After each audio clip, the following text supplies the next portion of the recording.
Don't speak to me. You have no right to speak to me. Oh, I do. Because you are just like me. You see Jesus in Gethsemane and believe your trial is the same as his. Those 5 in the pit are suffering too, just like Jesus, but they don't have your pride. They would never compare themselves to Jesus. Do you have the right to make them suffer?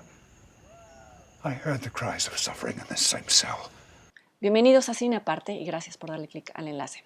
Va a ser difícil, pero lo voy a intentar, dedicarle solo unos minutos a una película tan ambiciosa y tan compleja como Silencio, de Martin Scorsese. Voy a comenzar con una conclusión anticipada, y es que es una película irregular, que tiene baches, no siempre convence la interpretación de Andrew Garfield, y sin embargo lo que plantea es tan desgarrador y es tan cercano a las preocupaciones personales de Martin Scorsese, y esto se nota en la película, que esto toma precedencia y acaba siendo una de las exploraciones más valiosas del cine religioso. Scorsese comenzó a incubar este proyecto hace 28 años, cuando recibió la novela Silencio del autor japonés Shusaku Endo de manos de un obispo episcopal que se la regaló después de ver La Última Tentación de Cristo. Cuenta Scorsese que es quizá el único miembro de una confesión religiosa cristiana que no enfureció con La Última Tentación de Cristo. Y creo que es significativo esta anécdota, en tanto ambos relatos, aquel y Silencio, hablan de los aspectos humanos y los problemas y los dilemas humanos del cristianismo, y por qué ambas películas reivindican la figura de Judas. Ya se verá de qué manera lo hace Scorsese en Silencio. Esta historia tiene lugar en el siglo XVII y, descrita de manera muy general, habla del viaje que realiza pero sobre todo un sacerdote jesuita portugués a Japón, el padre Sebastián Rodríguez, interpretado por Garfield, para buscar a su mentor, el padre Ferreira, interpretado por Liam Neeson.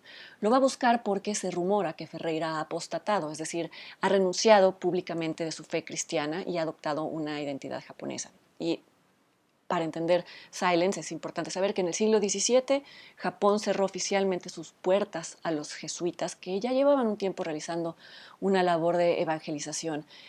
Lo hizo para detener la influencia de Occidente a Japón, lo hicieron los japoneses, prohibir la entrada de los jesuitas, y desde entonces se inició una persecución brutal a quienes siguieran practicando el cristianismo. Si alguien era descubierto, se le obligaba a apostatar, a renunciar de su fe. La forma en que se hacía, según cuenta la novela, era obligándolos a pisar una imagen de Jesucristo grabada en cobre.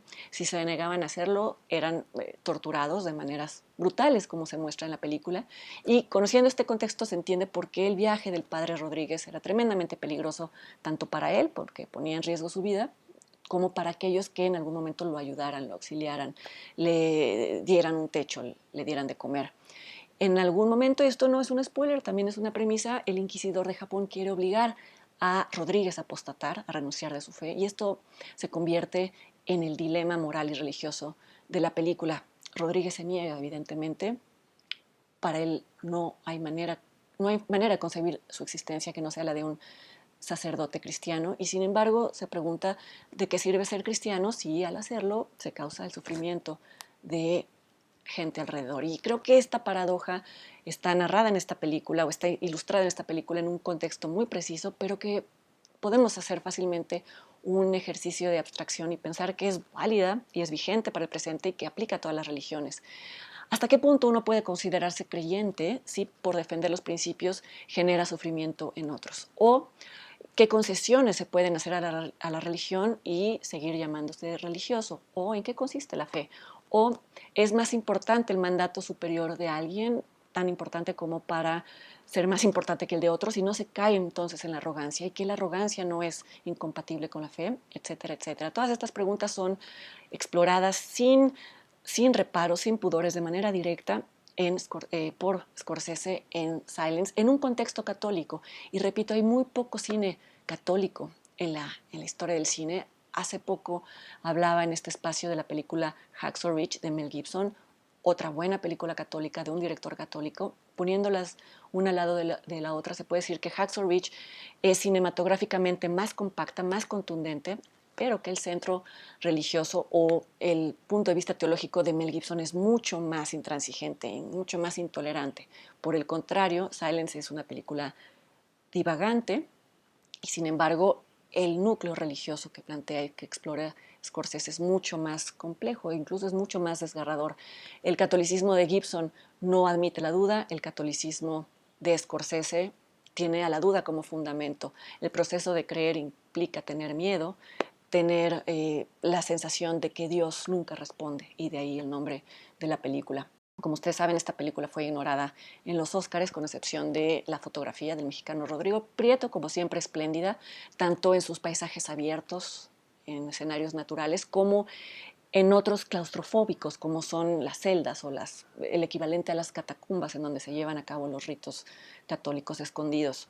Y Scorsese ha dicho que con estos contrastes quiso hacer homenaje tanto al cine de Kurosawa como al cine de Yasuhiro Ozu, en tanto Scorsese es un admirador del cine japonés. Pero volviendo al asunto de por qué fue ignorada, me parece que es un guión que no se ajusta a los formatos de Hollywood, no es un guión que termine, que siga un formato de A, B y C y que lance un mensaje contundente. Es una película transgresora, tan transgresora como La Última Tentación de Cristo, aunque no sea tan escandalosa, aunque no lo parezca. Es transgresora porque, como ya decía hace un momento, reivindica la figura de Judas en esta película, interpretado o encarnado por un campesino japonés que sigue a Rodríguez durante toda su vida y se convierte en su Judas personal. Es transgresora también porque denuncia, no muy veladamente, la imposición de una religión más por intereses colonialistas y por intereses mundanos que por intereses espirituales. Y también creo que es un problema que sigue vigente, se puede traspolar al presente. No es que esa sea la característica ni del catolicismo ni de una religión, pero es una manera de entender la religión que causa sufrimiento a los demás. Y ya debo de concluir, y no podría hacerlo, sin embargo, sin mencionar algo que muchos saben, pero que es fundamental para disfrutar la experiencia de ver Silence, y es el hecho de que Martin Scorsese, toda su niñez y ya entrada a la adolescencia, quiso ser un sacerdote católico. Y esta crisis de fe, lo que lo llevó a abandonar esta vocación, está presente en todo su cine, no solo en el cine religioso de Martin Scorsese, sino incluso en Taxi Driver o en Calles Peligrosas. Y en algún momento en esta película el protagonista dice: aun si Dios siempre me dio su silencio, si nunca me respondió, yo toda mi vida he hablado de Dios. Y creo que esto es algo que bien podría decir el propio Martin Scorsese, y que tan solo por eso esta película es obligada para todos los seguidores del director. Ojalá les guste y yo los espero aquí la semana que entra en otra entrega de Cine Aparte. Hasta luego.